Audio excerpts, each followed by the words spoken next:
लाडू, शिरा, हलवा, बर्फी, खीर, शिकरण, fruit salad या सगळ्या पदार्थांना चव देणारा, त्यांची लज्जत वाढवणारा पदार्थ म्हणजे वेलदोडा. या व्हिडिओमध्ये वेलदोड्याचे आयुर्वेदिकदृष्ट्या गुणधर्म आणि औषधी उपयोग आपण सविस्तर बघणार आहोत. वेलदोड्याचे 2 प्रकार आहेत.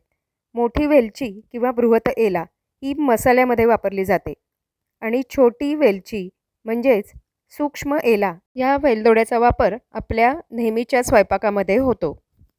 ही वेलची चवीला किंचित तिखट, गोड, लघु, शीत आणि अतिशय सुगंधी अशी आहे. ती त्रिदोषशामक, विशेषतः कफवातशामक आहे. हृदयासाठी गुणकारी आहे. तसंच दीपन आणि पाचन म्हणजे पचनसंस्थेसाठी उपयोगी आहे. याचा पहिला गुणधर्म म्हणजे मुखशोधन. म्हणजे तोंडातील सर्व आजारांवर, जसं बॅड ब्रेथ, तोंडावाटे दुर्गंधी येणं, जिभेवर पांढरा साका असणं, जिभेला कोणतीच चव नसणं किंवा पदार्थाची चव न समजणं, लाळ जास्ती प्रमाणात सुटणं, तोंडामध्ये किंवा घशामध्ये चिकटपणा जाणवणं, घशामध्ये खवखव होणं, घशामध्ये कफ साठल्यासारखं वाटणं, अशा आजारांवर 4 ते 5 वेलदोड्याचे दाणे गरम पाण्यामध्ये ठेवून ते कोमट झाल्यावर त्याच्या गुळण्या कराव्या. 1 चमचा वेलदोड्याचं चूर्ण मधात मिसळून त्याचं चाटण करावं आणि वरचेवर चाटावं. 2 वेळेला जेवणानंतर वेलदोड्याचे आतले दाणे काढून ते चघळून खावेत. रोचनं म्हणजे रुची निर्माण करणं. दीपनं याचा अर्थ जठराग्नी प्रदीप्त करणं. पाचनं म्हणजे खाल्लेल्या अन्नाचं योग्य पचन होणं आणि अनुलोमन म्हणजे वायूचं निस्सरण योग्य पद्धतीने होणं. या सगळ्या गुणधर्मामुळे पोटदुखी, पोटफुगी, गॅसेस, अन्नाची चव नसणं, भूक न लागणं, बद्धकोष्ठतेने होणारे आजार या सगळ्यावर वेलदोडा गुणकारी आहे.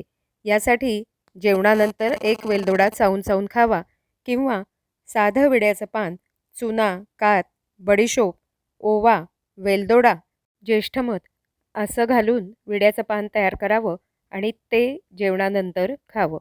छर्दी आणि तृष्णा निग्रहणं असा वेलदोड्याचा गुणधर्म सांगितला आहे.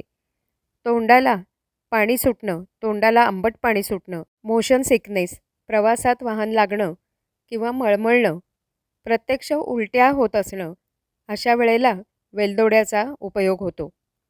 तृष्णा निग्रहणं म्हणजे घसा कोरडा पडणं, सतत तहान होणं, अशा लक्षणांसाठी वेलदोडा पावडर, खडीसाखरेची पावडर मिसळून अधूनमधून चघळत राहिला असता गुणकारी ठरते. वेलदोडा हा हृदय म्हणजे हृदयाला ताकद देणारा आहे. यातल्या अँटीऑक्सिडंट्समुळे रक्तदाबाचे म्हणजेच बीपीचे नियंत्रण केलं जातं.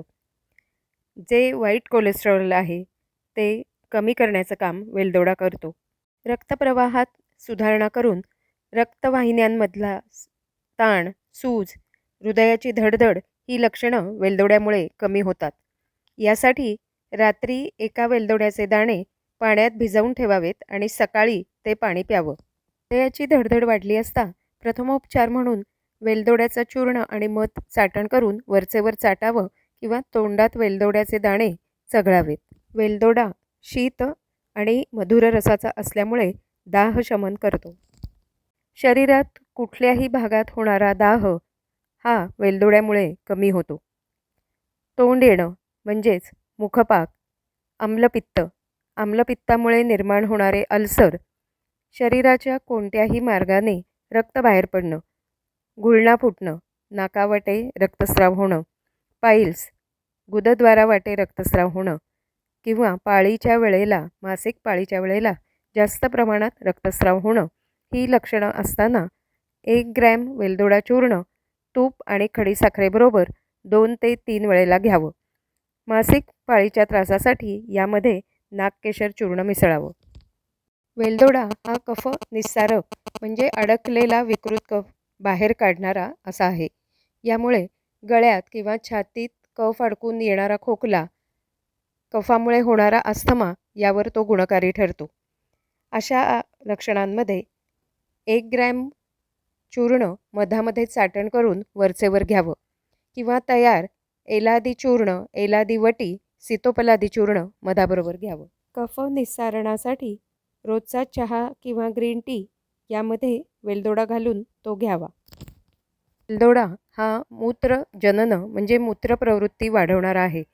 त्यामुळे मूत्रप्रवृत्तीच्या वेळेला वेदना होणं किंवा आग होणं, उन्हाळे लागणं, वारंवार मूत्रप्रवृत्ती होणं, मूत्रप्रवृत्तीचा वेग आवरता न येणं अशा सगळ्या लक्षणांमध्ये वेलदोडा चूर्ण 1 ग्रॅम हे तूप किंवा दुधातून घेतला असता त्याचा उपयोग होतो. तुम्ही कोणत्या लक्षणामध्ये वेलदोडा वापरला हे मला कमेंटमध्ये लिहा. ही सगळी माहिती आयुर्वेददृष्ट्या सांगितलेली आहे, मात्र तुमच्या लक्षणांनुसार वैद्यांचा सल्ला जरूर घ्या.